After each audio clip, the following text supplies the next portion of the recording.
Bernie, we just had a discussion about how to start this podcast, and you had an idea about this. Let us know.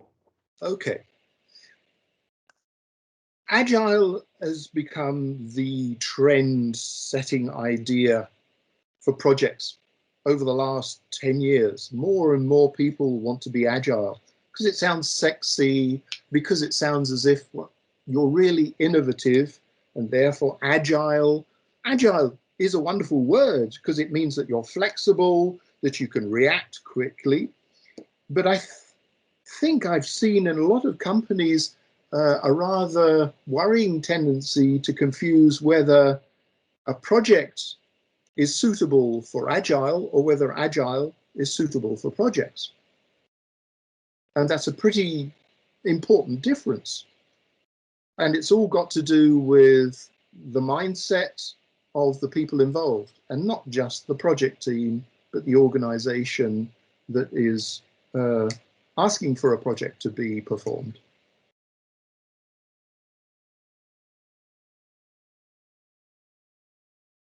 So we are back in tailoring again. Yes, very much. Very much, yeah. So that means we have a project, we have something to deliver. And the question is now, what is the best methodology to deliver that? Mm-hmm. And some of the projects, some of the deliverables have such a character that are more agile or a more phase-gate or phase-oriented approach makes sense. Mm-hmm. So in our book, we have a rock concert. Well, we have a concert. The concert is delivered with the day when all the people are there and listening to the music. Yeah, you're not delivering parts of the concert up front or in between. So there is a great happening at the end. So I think this is a very good example that makes clear that an agile approach where the idea is to deliver fast parts of the whole deliverable would not make so much sense. Mm-hmm. I cannot even imagine how that would look like. So George is playing the guitar in the first week. In the second week, Mike is doing the drums. I don't know, but mm-hmm. I really cannot imagine how this one should look like agile.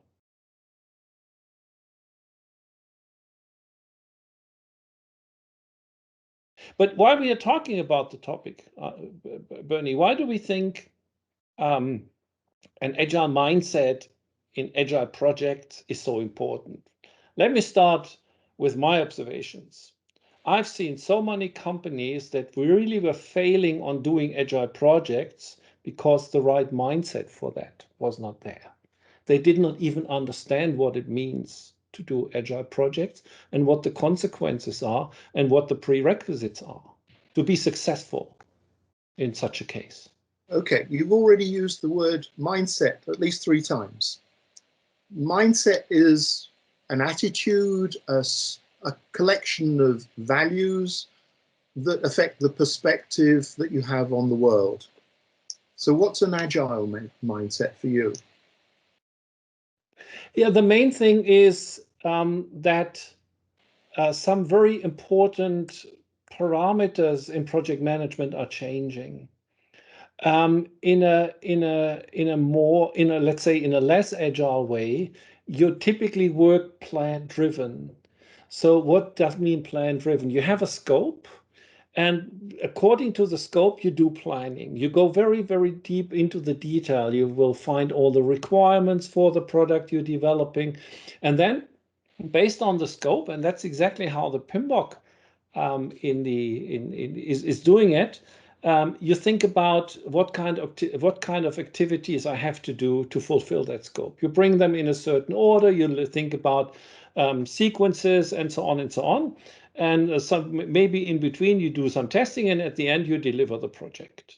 You deliver the deliverables are ready. Yeah, so this is a total different view than thinking about a project in a way that scope is no longer the driving parameter. Scope is not given. It's a kind of a, let's say, vision, a kind of a not very detailed idea what has to be delivered. and the driving parameter is value for the organization. Mm-hmm.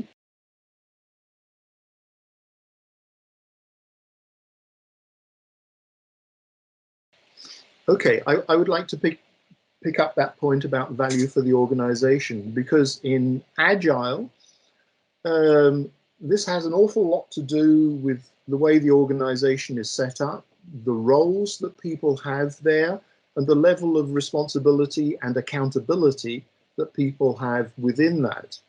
And if you look at the core values of an Agile approach, then central is the whole idea of the accountability, but also the responsibility of the team. Team consisting of someone who represents the sponsor in the role of, in Scrum, he's called a product manager, but product owner, I'm very sorry, who is supposed to embody and communicate what that value would be in every single step of the development. And together with the team, they should produce this kind of value.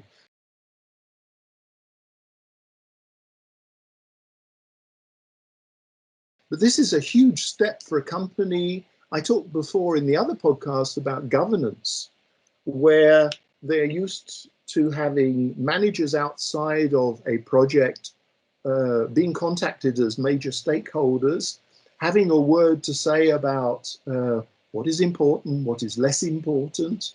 And now we're going to delegate all of this responsibility to an Agile team.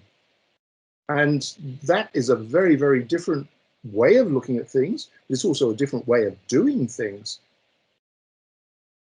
Let me add something. Commonly, a lot of organizations still are organized in silos. Mm-hmm. Towers, maybe sometimes it's called. So a typical tower is IT, a typical tower is finance, a typical hour is development, the tower is development, whatever the naming is. So typically it's structured and ordered by the topic, what is done in that organizational part.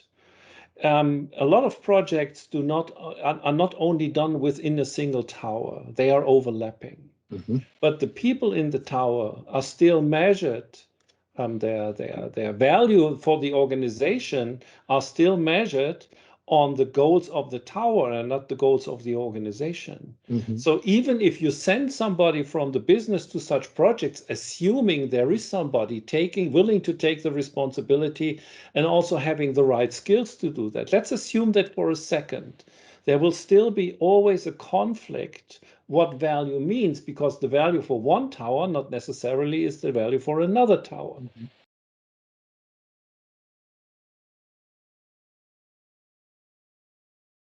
Yeah. So an agile mindset, from my point of view, on an organizational level, also includes to understand that value is not tower or silo driven.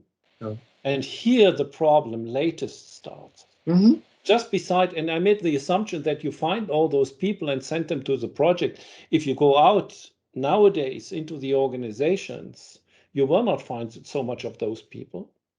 Mm-hmm. Typically, those silo heads, they do not give the best people they have into projects. They want to keep them for their own, delegating, I don't know, work to them and so on and so on. So typically what they send is people they think they do not need so much. Mm-hmm.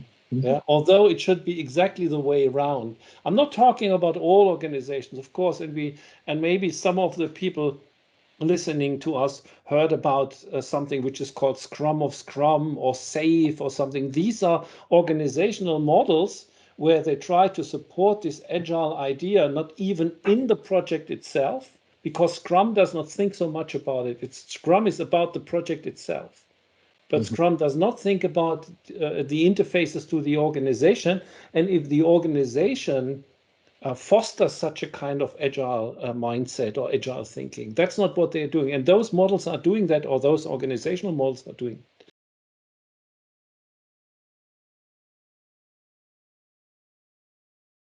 And that's one of the reasons why so often organizations trying to do that agile projects are not very happy with it. But it not has to do with the agile idea. It has nothing to do with the agile methodology or Scrum or something. It's had much more to do with the fact that outside the project and sometimes even within the project, there is not the right mindset. About 2 years ago, I took over a project with a customer of mine that was done up to that point in a waterfall model. And they were very close to failing, so I was asked to take over that project, and very, very fast I changed it into an agile approach. I never did that before on a running project. But that was not a big deal. But there was one person, and she was the representative of the business. She never thought about that way. Which is required, what we call the agile mindset. She was always focused on scope. She never thought about value. So, and whenever you try to discuss, is this really necessary? Is this a piece of software? Is this a piece of functionality which is really absolutely needed to fulfill the job? She would always say yes. In that, there was not a no on these questions, never.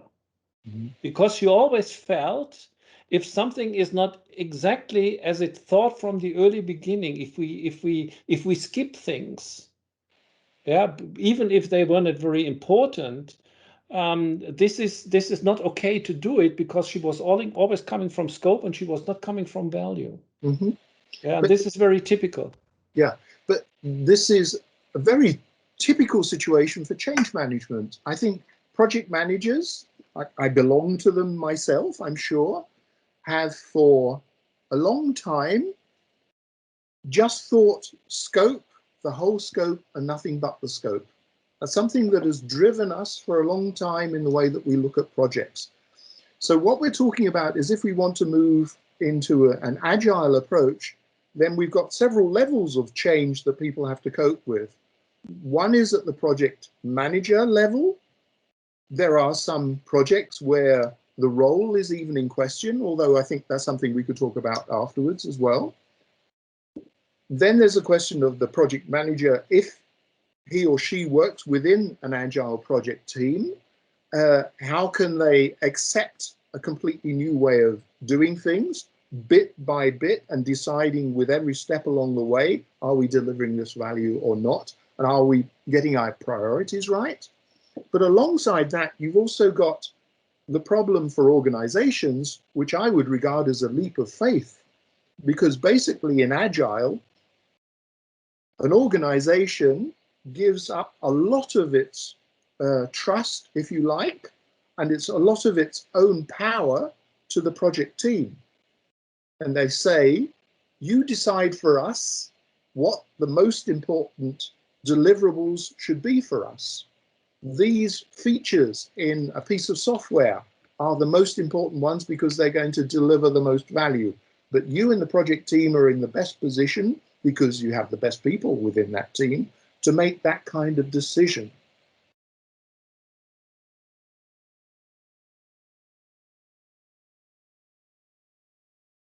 That's quite a contradiction to the trend of the last 10, 15 years, stakeholder management, drag everybody in, involve everybody, get them all to talk about it, have a living change request process so that people have a chance to discuss what's important. Now we take a completely different organizational approach and say, okay, team, you decide. Absolutely, Bernie. And if you ever met somebody who is typically they call themselves agilists, yeah. Whenever and those people are typically very keen on telling you that the only way to do projects and the only way to do project is an agile way. But typically those guys are IT guys, and for those guys it might make sense. And we discussed it in tailoring already, that it's not always makes sense. But you might have heard of them that the role project manager does not even longer exist. And in SAFe, for example, the term project manager does no longer exist. But that does not mean that a kind of a coordinating role, whatever the name for it might be, does no longer exist. That's not true. Because we not only have in some areas, in some industries, it might be that way, especially telecommunication, because this is nothing than software any longer, at least in certain parts of it. You might have areas where the whole area could be done agile, but I don't want to fly in a plane designed agile, to be honest, because it's not it's a complicated job, it's not a complex job. Mhm. It does not make sense. And agile means I can change. There is a reason. I have to expect that I have to change the scope over time very often because the world outside is changing very fast.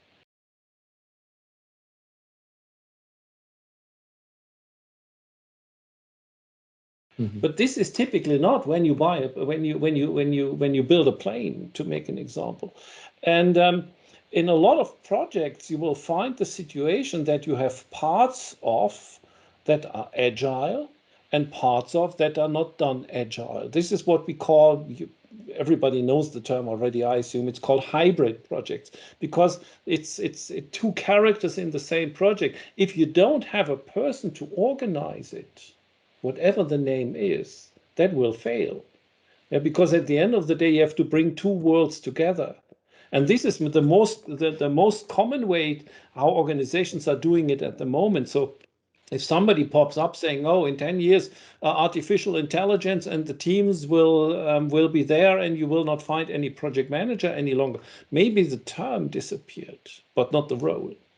But still, if you are in such if you are really in such a situation I described, you have to do such a hybrid project, or you're in a kind of a role that is trying to manage different projects as a program manager. You also have to bring things together.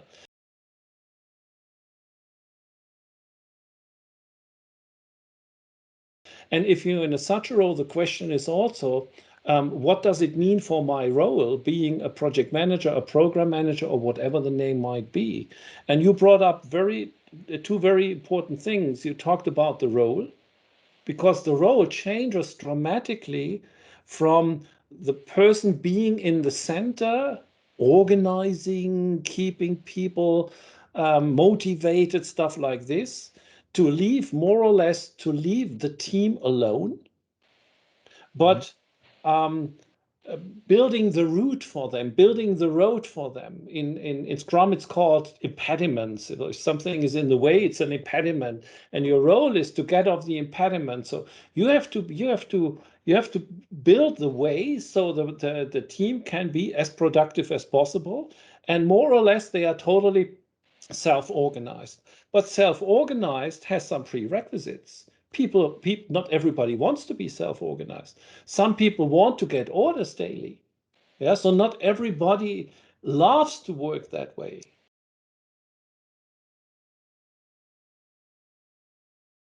Not everybody, maybe a majority, but not everybody. You have to have very skilled people in such a team.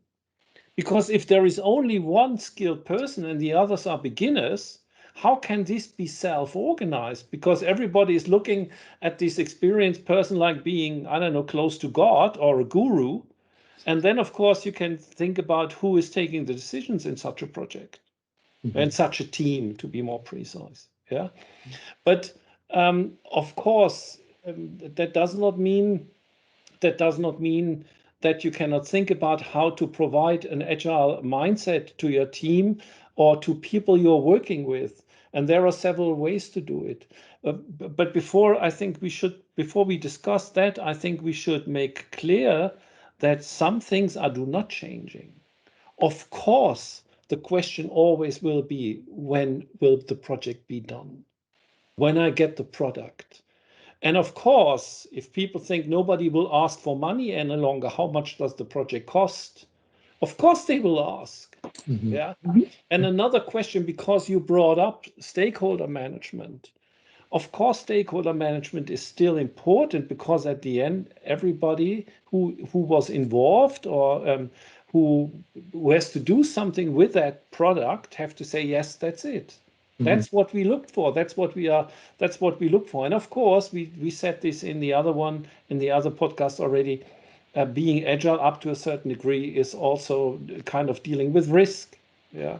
So these topics are still very hot topics in an agile project or in an agile mindset too.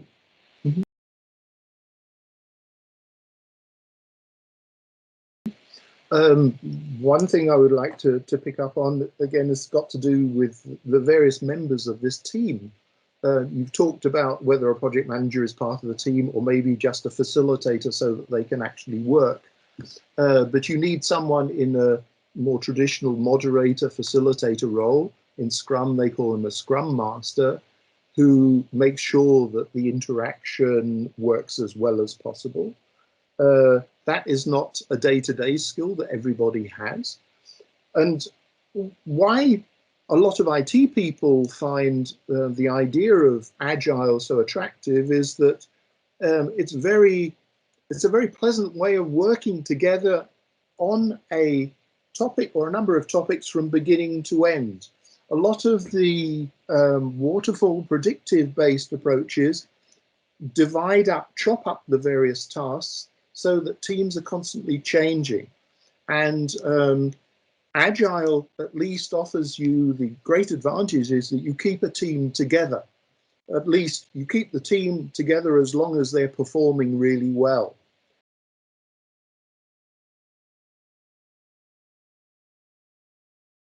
And you need people, you said you need people that are self-organized, that like that kind of environment, that don't need to be told what to do every day, get their instructions from a project manager, that they're self-motivated and self-organized enough to be able to do it. But that's a great attractive side of agile approaches if you've got those people. Which, how are you going to make sure you do get those people? Even if you have those people, Bernie, think about a company with 50 employees. And they are doing 4 projects, maybe even for customers at the same time. You cannot keep a team you cannot keep 5 teams without changing them. So the size of the organization already plays again a role in how strict, how consequent you can follow these approaches. Smaller companies have bigger problems with it because they do not have enough resources to keep teams very, very, very stable. Yeah, so that's also a kind of a factor that can seen as an impediment or a restriction.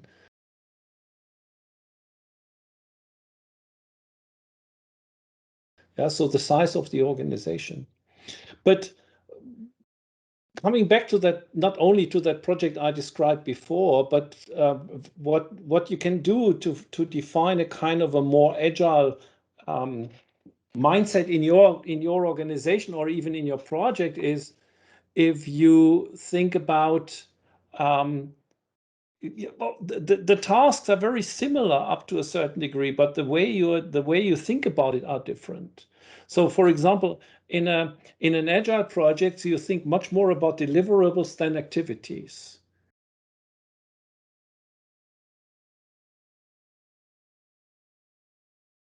So, what in an agile project you typically not do is sequence activities. Because the orders of an activity does not play such a big role. They work in very small, compared to projects, a very small chunks of time, 2 weeks, 3 weeks, and within this week they are producing something. So it's very obvious what kind of dependencies are there. So you don't have to think about dependencies over the next 3 months or something like this. It's much more about prioritizing than about sequencing. Estimation works differently because if you have something like the given team and the given duration, of course the cost is related to multiplying the cost of the people to the time frames, to the sprints, to the weeks, whatever you take as topic here. Yeah, Mm. so this is a total different way. You're not trying to think about scope and what does cost me the scope. You always think about what does cost me that team over the time I'm planning to do the project.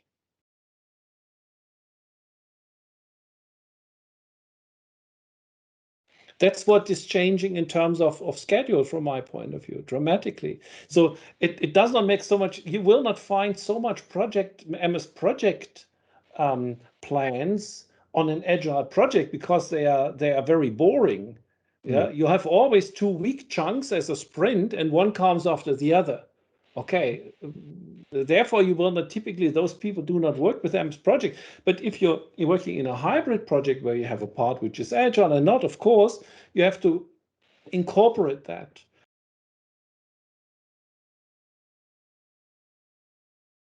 But that's why those agile people typically play with something around which is called a Kanban board. So they look at the work based on the status the work or the deliverable they think about have. That's the reason. It's not because they think MS project is nonsense. It doesn't make sense in that context. Yeah. And cost is more or less defined by sponsors' willingness to invest. Mm-hmm. Yeah, and no longer by scope. Yeah, and if you think about scope, the way is really totally different because you're starting with something in a Scrum project which is called an epic.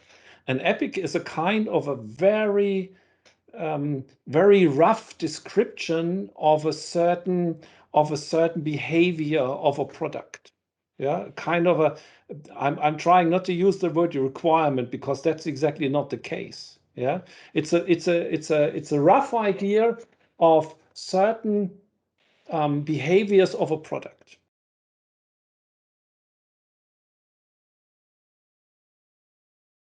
So if it might be the behavior, you can open the door or something like this. But it does not tell anything about how the door looks like, what color it should have.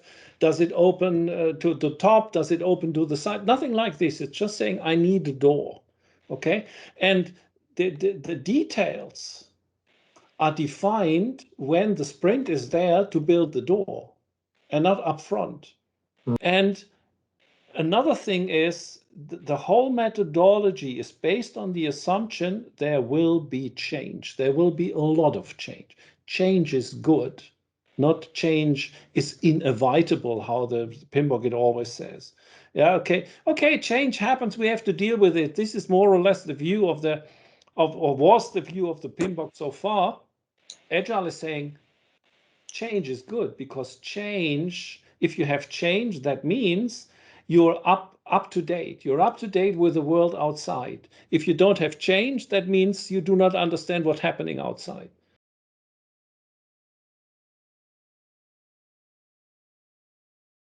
You do not need, you don't understand that there are changes needed. Yeah. In terms of risk management, from my point of view, there is not so much changing any longer. Yeah, so you have to deal with risk anyway. Okay, some risks are more important than others because by the methodology, some risks do not play such a big role compared, but at the end of the day, the process is the same.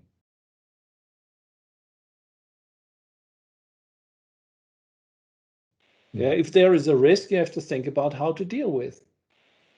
Yeah. So I don't see so much difference here. Quality management, you already mentioned. This is really highly depending on the question how much an industry is regulated. If you think about drug development, I don't want to have agile drug development without quality gates, to be honest. In terms of communication, of course, a lot of things are changing because the internal communication that happens in the project is totally team-based. And their approach is that they communicate daily but short. Maybe more meetings, but much smaller meetings. But if you think about being the interface to the outside of the project, they will not change so much. Yeah. And the role of integration, we already discussed a little bit. Or one part of integration management, and this is where we touched it already, was um, we have to think about how to do that project, which process we have, in which detail we have, so tailoring more or less. This is what you have in an agile project up to a certain degree too. And of course, an agile project starts before the project starts because there is an idea, there is a business plan, there is something like a business case maybe. And of course, for that you need a kind of a vision, you need a kind of a project charter. But this charter in detail looks, of course, differently. Mm. Yeah, it leaves much more open regarding scope. But then and change control, you mentioned it, plays a totally different and much more important role because you expect change, you want change. You have to prepare for change then, of course. And all your processes have to be too. So from my point of view, a lot of things you are still doing, but you do it a different way. Yeah. And you already mentioned procurement. Yeah. If you don't have anything to procure in a project, if it's agile or not, you don't need procurement, of course. But what really, really changes from my point of view is human resource management. Yeah, because your role is no longer, motivation should not play a role any longer to bring one point. Managing people should not play a role any longer because this is something they should handle as a team. But you mentioned it already up at the beginning, trust. Yeah, trust plays a very, very big role within the project and with the project. If people do not trust each other in the team, or if the organization do not trust the people in the project, that will not work. Yeah, of course not.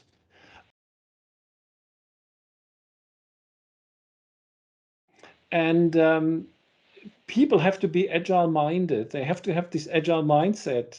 So what do you think about? I was talking about, I don't know, an hour felt. Yeah, but you have a lot more experience with actually running an agile project than I do. Some of the time I was thinking, basically, agile is enforced time boxing with the purpose of making sure that priorities are set from the very beginning of a project. If I restrict the time and I make sure that I've got a dedicated team to do something, then I hope that a lot of the things will follow from it. But I think what you've been saying up to now is a lot about the attitude of the people in the team, of the project manager, or whatever you're going to call them, or if you've got a product owner within that team, if you've got someone organizing them, but also the attitude of the organization that is actually funding this project in the first place. And that's the mindset we were talking about. Agile is not really using very new methodology or new processes they were recently invented or developed. It puts those kind of best practices together in a different way, but it all works only if the right mindset is behind.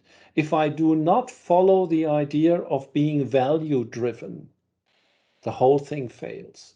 Yes, that reminds me very much of projects way back in at the beginning of the century, even.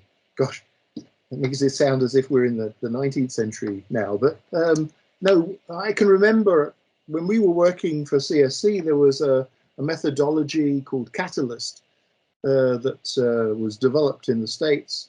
And one of the key areas there was determining the various approaches that you could use in a project. And one of those was accelerated development. I'm sure you remember that. And that used time boxing also as a key component there as well.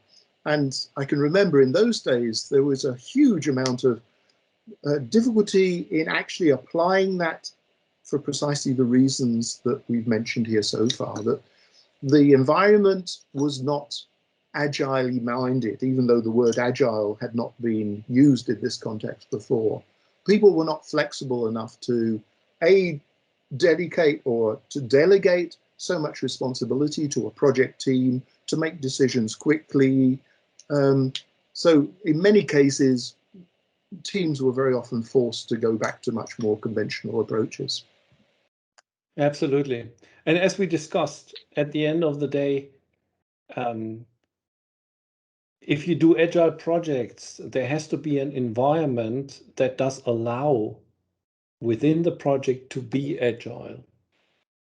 Okay, anything else to say about agile mindset from your point of view, Bernie? I don't think so. I think we've covered it for the moment. Once again, for those of you who haven't listened to our other podcasts, please, if you have any comments, any criticism, any feedback you would like to give us, then there is a feedback form on the website. We'd love to hear from you. Absolutely. Thank you, Bernie. Thank you too.